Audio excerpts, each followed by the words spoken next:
And now, tonight's presentation of radio's outstanding theater of thrills, Suspense.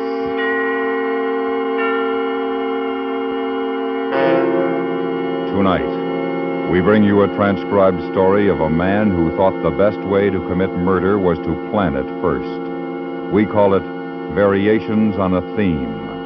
So now, starring Parley Bear, here is tonight's suspense play, Variations on a Theme.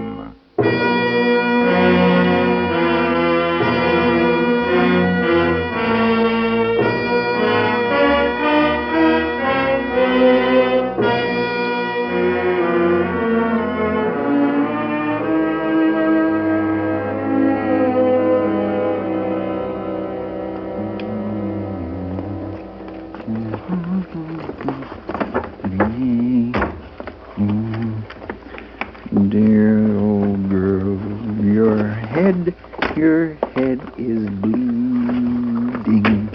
Dum, dum, dum. Da, da, da, da, dee.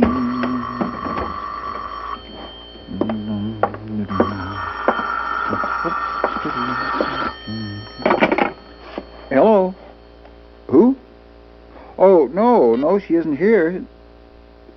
Well, this is Mr. Milford. Oh, Mrs. Watwood, how are you? Oh, fine, just fine. No, she left this morning. I'm taking the train this afternoon. No, the kids aren't going till Thursday. Yeah, I imagine so.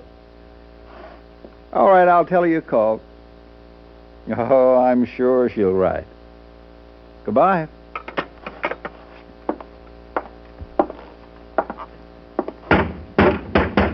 Joe?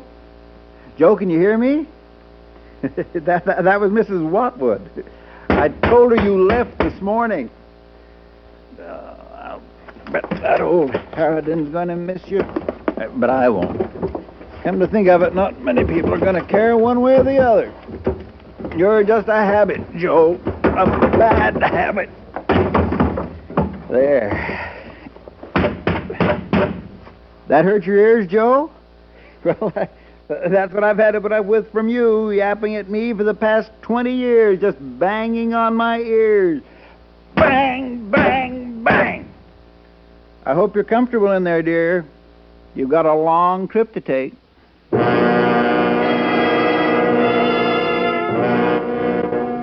It had taken me 5 years to work it out and a couple of minutes to do the thing. It was the morning we were to go up to the cabin for a month. Beautiful Tuesday morning, July, warm, sunny. I had the trunk all ready for her. She was finishing packing in the bedroom and, as usual, nagging, griping. Herman, did you pack your hairbrush? Yes, dear. Oh, I don't know why you want to take all that fishing tackle. You never catch any fish anyway. What time are they coming for the luggage? 1 o'clock. I told you. Oh, I don't feel right taking off and leaving the children to follow. If anything... Herman, for heaven's sake, what are you doing with that trunk? We don't need a trunk. Now, you get that thing put away. Ah, oh, it's all dusty. Look at my nice, clean room. What are you doing with that trunk, Herman? I need it to pack, dear. Have you gone out of your mind? We are packed. No, not quite, Joe. I forgot something. Now, you're not taking another thing. Oh, yes, I am. Oh, I've wanted to do that for a long time. She wasn't dead. I didn't hit her hard enough for that. Just out like a light. I taped her hands behind her back, folded her up nicely, and taped her ankles. Particularly,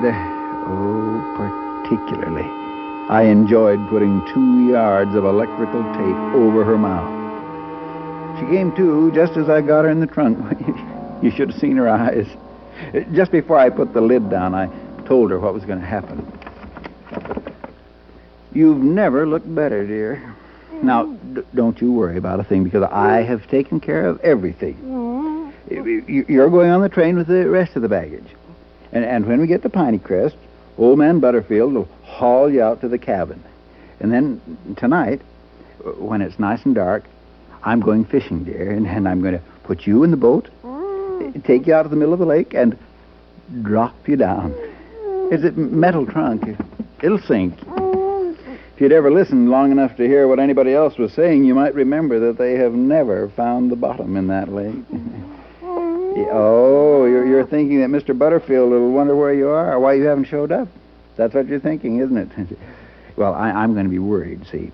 I put you on the train this morning and had some work to clean up in the office, so I had to take the next one. But I'll figure you stopped off to see your mother in Greenwood. You said that you might, remember? You talked to her the other night and said you might. There were 2 witnesses. That sickening Mrs. Dolman and your dear girlhood friend, Louise. Their husbands had any sense they'd murder them, too. And besides, even if anybody does suspect anything, corpus delicti, just find the body. And nobody's going to. It's worth taking a chance, dear. Have a nice trip. Incidentally, in case you're wondering why I didn't kill you just now, I want you to have time to think for the next 3 hours. Go through a little what you've put me through for the last 20 years. And keep your big mouth shut.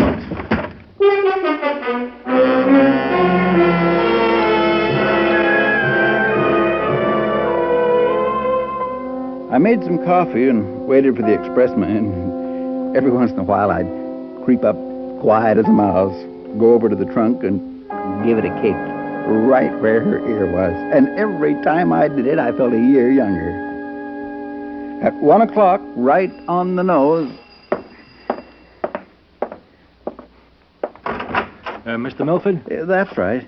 You've come for the luggage. Yes, sir. Well, it's all there. Suitcases, trunk, fishing tackle. Oh, gonna do a little fishing, huh?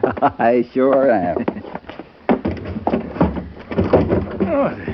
The trunk's pretty heavy. Oh, would you like me to give you a hand? Oh, no, that's all right. I've got the dolly right outside. Uh-huh.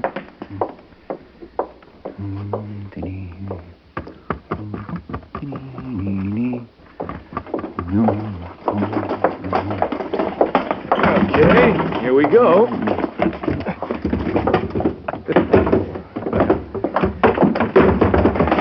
Oh, boy, that thing really weighs. Yeah, well, it's all right. There's nothing breakable in there. It is a good, solid trunk. They don't make them like that anymore. I guess not. Well, I'll put the rest of the stuff on top of the trunk. All right. Oh, you be careful of my tackle, that's all. Oh, I know what you mean. Okay. Is that it? Yep, that's it. 1 trunk, 3 suitcases, fishing tackle. Will you sign here, please? Sure. There you are. Thank you. What time will they be at the station? Oh, about 20 minutes. Oh, fine. I'm catching at 2 o'clock. Oh, they'll be there. Yeah, that's fine. Thanks a lot. Oh, don't mention it. Thanks again. Oh, have a good trip. Catch a fish for me. Yeah, I will. Well, that's that.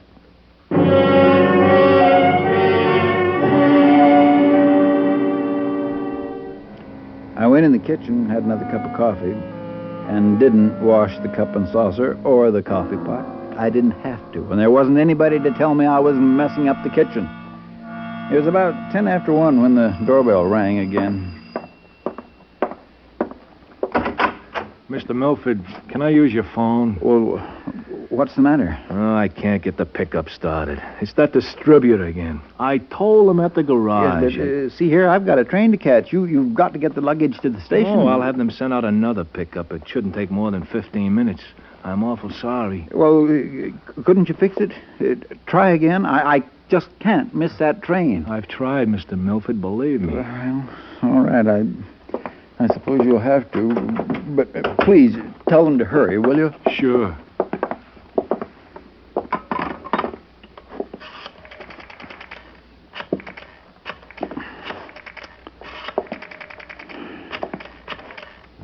Doggone distributor. I told him. Sure hate to put you out, Mr. Milford. Yeah, but right. hello? Let me have the routing desk. Okay, I'll wait. Oh, Oh, Mr. Milford, it never fails. When you're in a hurry, it never fails. They're say, always do tied up. you think it's safe leaving the things out there? Maybe I ought to bring them in. Oh, no. It's all right. It's all right. As soon as I'm through, I'll go out and sit in the pickup. Say, look, it's almost 1:15. Don't you worry. We'll get your stuff there on time. Come on the phone. Hello. Hey, well, what's happening, honey? Well, I got a customer here's got to catch a train. My truck's broken down. In 45 minutes. Well, he says in 45 minutes. Okay. Oh, boy, that's some service. I work for them, mister, and it's a good job, but I tell you, sometimes, boy. Oh, for heaven's sake. Hello, Herman. Joe still here? No, she's gone, Louise. She caught the 11 o'clock train. Oh, that's funny. She said she was going to stop by for a minute. Well, she was late. Listen, I can't talk now. The expressman's here, and Is that all your luggage on the truck? Yes, it is. Oh, I think that's very sensible, taking the trunk. I told Joe she ought to. Things don't crease so much. Nothing annoys me more than having all my nice summer things all creased when I take them out of the suitcase. You're going to have to excuse me, Louise. I'm trying to get this so express... nervous, Herman. Goodness, you make a body nervous, being so nervous. You men, you and Jack. I'll bet Joe did all the packing, and all you have to do is see it get to the station. You men, honestly, talk about nervous. When are Julie and William going up? The day after tomorrow, Louise. Oh, yeah, that's right. They're spending a couple of days at the beach with the Buford kids, huh? Honestly, I don't know how you let them go there alone. I've heard. Well, there's been talk of pretty wild parties. Of course, it's none of my business, but... Thanks for stopping by, Louise. Goodbye. What? Well, I think you're being very rude, Herman. I think you're being very rude. What did they say? Well, it's nothing to worry about, Mr. Milford. The other pickup will be on its way in a couple of minutes. Oh, my. Look, it's 20 past 1. Now, you just take it easy. I'll go out and see if I can't get that pile of junk started. Now, you just take it easy. You'll make it all right. Now, remember, take it easy. Darn Louise, I could have killed her. No, let Jack kill her. I have my own problems. I tell you, those women, she would notice the trunk. Oh, well, that wouldn't mean too much. I had the other one, a duplicate, already up at the cabin to bring back. Nobody'd see me take it there. I was safe on that. I don't mind telling you, I was a little nervous waiting for that truck to come. Of course, there was some consolation. The sun was nice and hot, shining right on the trunk outside. Joe must have been roasting nicely. Just like that lamb she was always cooking. Every Saturday for 20 years, roast lamb. She knew I hated it. That's why she made it. No more roast lamb ever.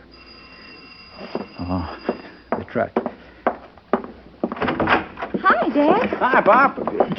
Julie, William, what are you doing home? Oh, Mac Buford got sick. Appendix or something. Real square. We all got thrown out. No beach party, nothing. So we decided to go up to the cabin with you. Yeah. We put our suitcases on the truck outside, and we're all set. Let's go, Pop.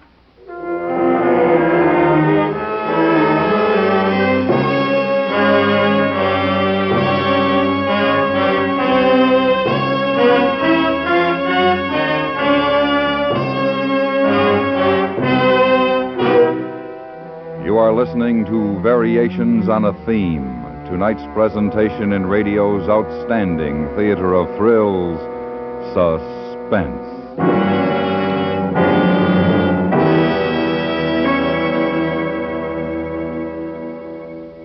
You can't expect the rest of the world to know how strongly you favor our democratic way of life unless you tell them. And you can tell them the resounding truths about freedom by lending your support to the Crusade for Freedom.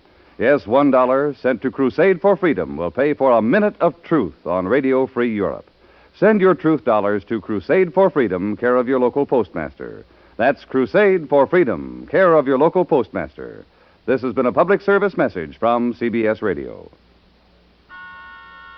And now we bring back to our Hollywood soundstage Parley Bear, starring in tonight's production, Variations on a Theme. A tale well calculated to keep you in suspense.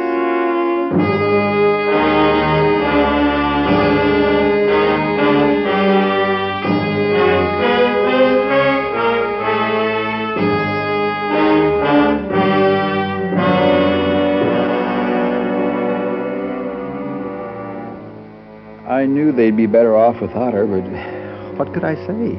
Kids, I got your mother outside in the trunk. I'm going to drop her in the lake when we get up to the cabin. They like me. Maybe they like me better than her, but she was their mother. They might be sympathetic because she nagged them almost as much as she did me. Still, murder. I didn't think they'd go for that, so of course I didn't tell them. But I was in a mess. How was I going to get rid of her with the kids around? Well, they were all excited to get going and called a taxi, and by the time it got to the house, the other express truck had arrived and had taken off with the trunk and the cases. We made it to the station with 5 minutes to spare. Yeah, but I guess I'm a fatalist. What's done's done. What's to be is to be. I figured I'd get rid of the kids long enough when we got to the cabin to take care of Joe. As we walked along the platform past the baggage car, I saw them loading the trunk. I must admit I got a kick out of the way they banged it around. It's funny how you get a kick out of something like that.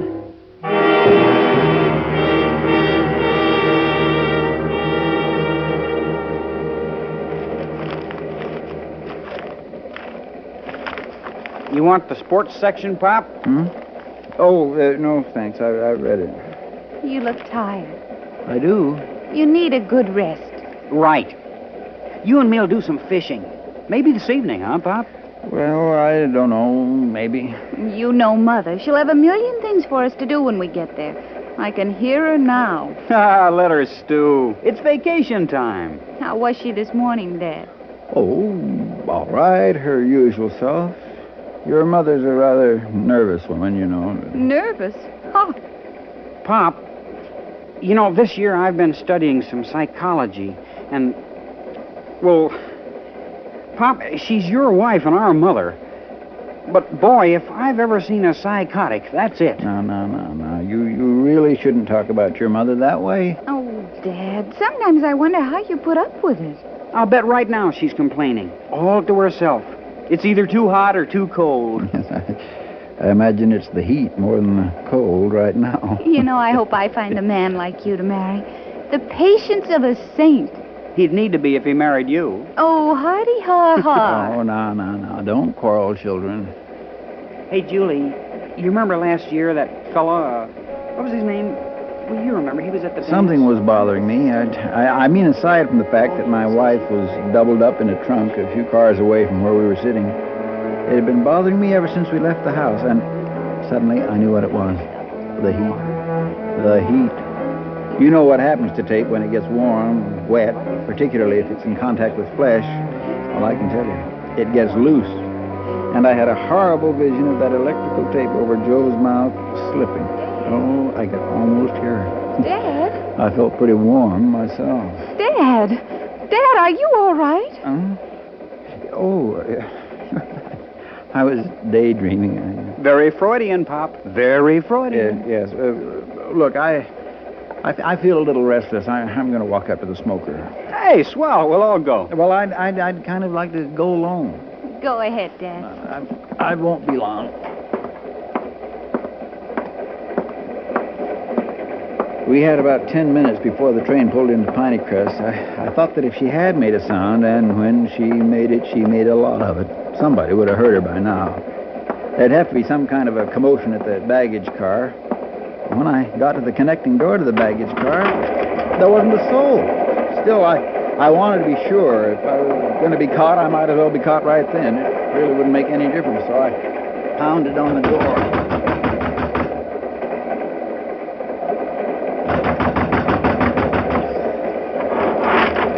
Yes, sir? Well, I was a little worried about my fishing tackle. I wanted to be sure it was on the car. I'm sorry, no admittance. Oh. Yes, well, I suppose it's there. Where are you getting off? Pineycrest. Well, there's a metal trunk, some suitcases, and tackle to be put off there. Yes, that's mine. Thank you very much. Okay.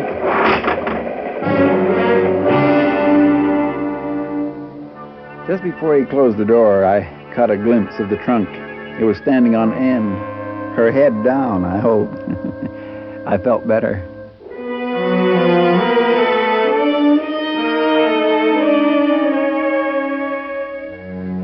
20 minutes later, we were loading the suitcases on old man Butterfield's pickup truck. He was mighty glad to see us and mighty worried about Joe not having arrived yet. I explained about her visit to her mother. Hey, well, sir, mighty glad to see you folks anyway. My stars, Mr. William, you've grown a lot. We'd better get the trunk on now. William, you take this corner, and I'll get on the other side, and you push in the middle, Mr. Butterfield. Okay, Pop.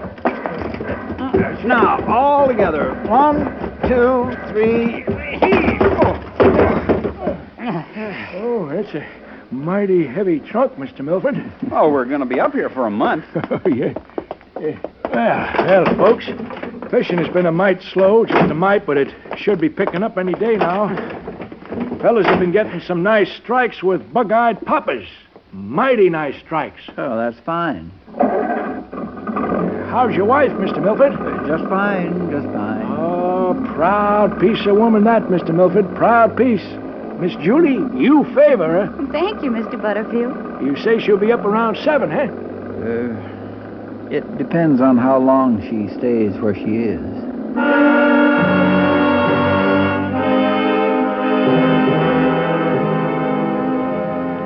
It was a pretty narrow washboard road from the station to our cabin, about 8 miles. I could hear the luggage bouncing around in the back. The kids talked about everything that kids talk about when they start a vacation, and it made me feel good listening to them. Well, we got to the cabin, unloaded. Mr. Butterfield took off, and there we were, the 4 of us, including Joe in the trunk. My, it was a beautiful afternoon. Boy, the old place hasn't changed. Pop, let you and me go down to the lake. What do you say? That's a good idea. I'll get things unpacked. No, you kids go on down. I'd feel better putting everything away myself. It'll make your mother happier. Oh, Pop. We'll all do it together. Might as well start with the trunk. Yours and Mother's clothes in that, Dad? Well, you kids take your suitcases up to your rooms. I'll take care of the trunk. Okay. We'll still have time to fish before dark, Dad. They went upstairs. I had to be very fast now. I dragged the trunk into the storage room, left it there in a corner, draped an old sheet over it, and brought out the empty duplicate trunk, which I'd driven up to the cabin 6 months earlier. I was afraid they'd hear me, but they were too busy chattering to each other as they unpacked. Oh, Joe would have been proud of me if she'd seen how quickly I got the clothes out of the suitcases and put away. When the kids came back downstairs, the trunk stood open and empty in the middle of the floor. Hey, that was quick work. Here, I'll help you put the trunk in the storeroom. All right, William. Lift it. I got it. Careful. Look out for your foot. All right. Pop, can I use your spinning outfit? I'd like to feel a bass on it. Oh, of course, I'm not saying it'd be as much fun as the old fly rod, but can I try? Sure you can. Oh, thanks. Gee, this is going to be a swell vacation, Pop. I hope so. What time do you think Mother will be here? Well, she must have stopped off at Greenwood to see Grandma, so I imagine it ought to be around 7. She said it'd be about then. All right. Why don't you two do some fishing for an hour, and I'll start dinner. Fine, dear, fine.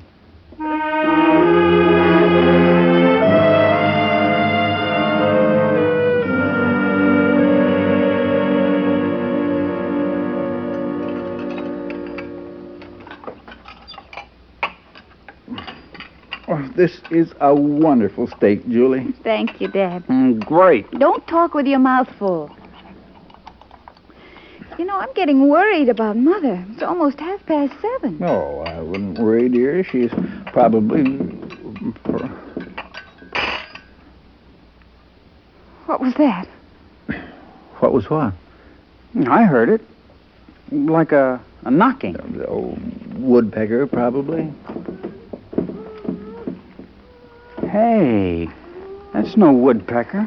What is it? Oh, I don't know. Oh, dear. Where's it coming from?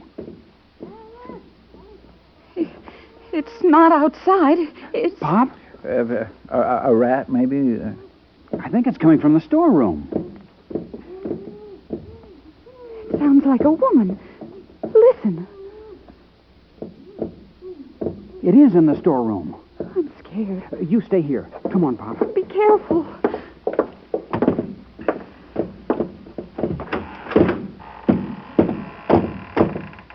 Pop? It's coming from over there, under the sheet. It's your mother, William. The tape slipped. I was afraid it would. Pop? Come on.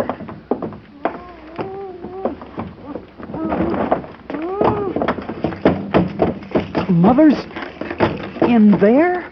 Mother? Help me unstrap it, William. Don't just stand there. What's she doing in there? Well, that's a pretty stupid question. She'll answer. Oh, my, how she'll answer. Pop. Oh, stop saying Pop. All right. Stand back.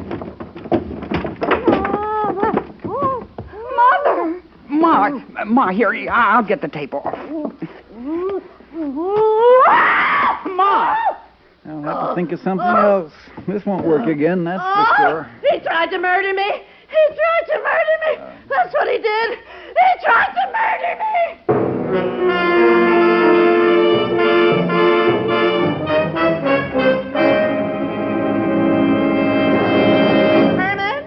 Herman, did you pack that hairbrush? Yes, dear. I don't know why you want to take all that fishing tackle. You never catch any fish anyway.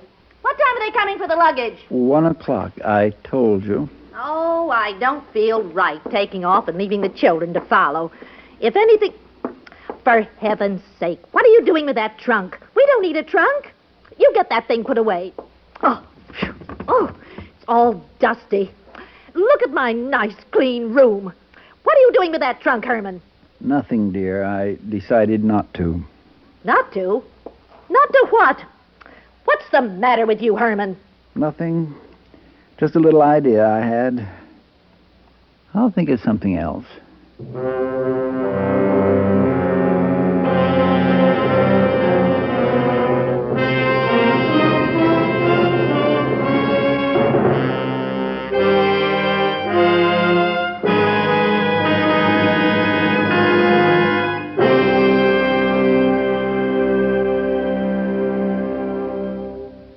Suspense, in which Parley Bear starred in tonight's presentation of Variations on a Theme. Next week, the true story of a daring escape through the Iron Curtain of Czechoslovakia. We call it Listen, Young Lovers. That's next week on Suspense.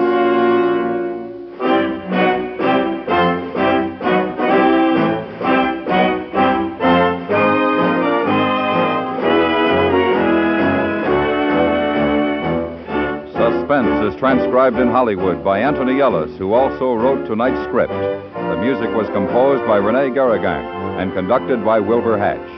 Featured in the cast were Paula Winslow, Helen Klebe, Sam Edwards, Barbara Fuller, George Walsh, and Peter Leeds. Joan Loring, young Broadway star and winner of both the Donaldson and the Critics' Circle Awards, will be adding to her prestige as a dramatic actress tomorrow night when she stars in The Payoff Girl, tomorrow night on the FBI in Peace and War. Stay tuned for 5 minutes of CBS News, to be followed on most of these stations by The Jack Carson Show.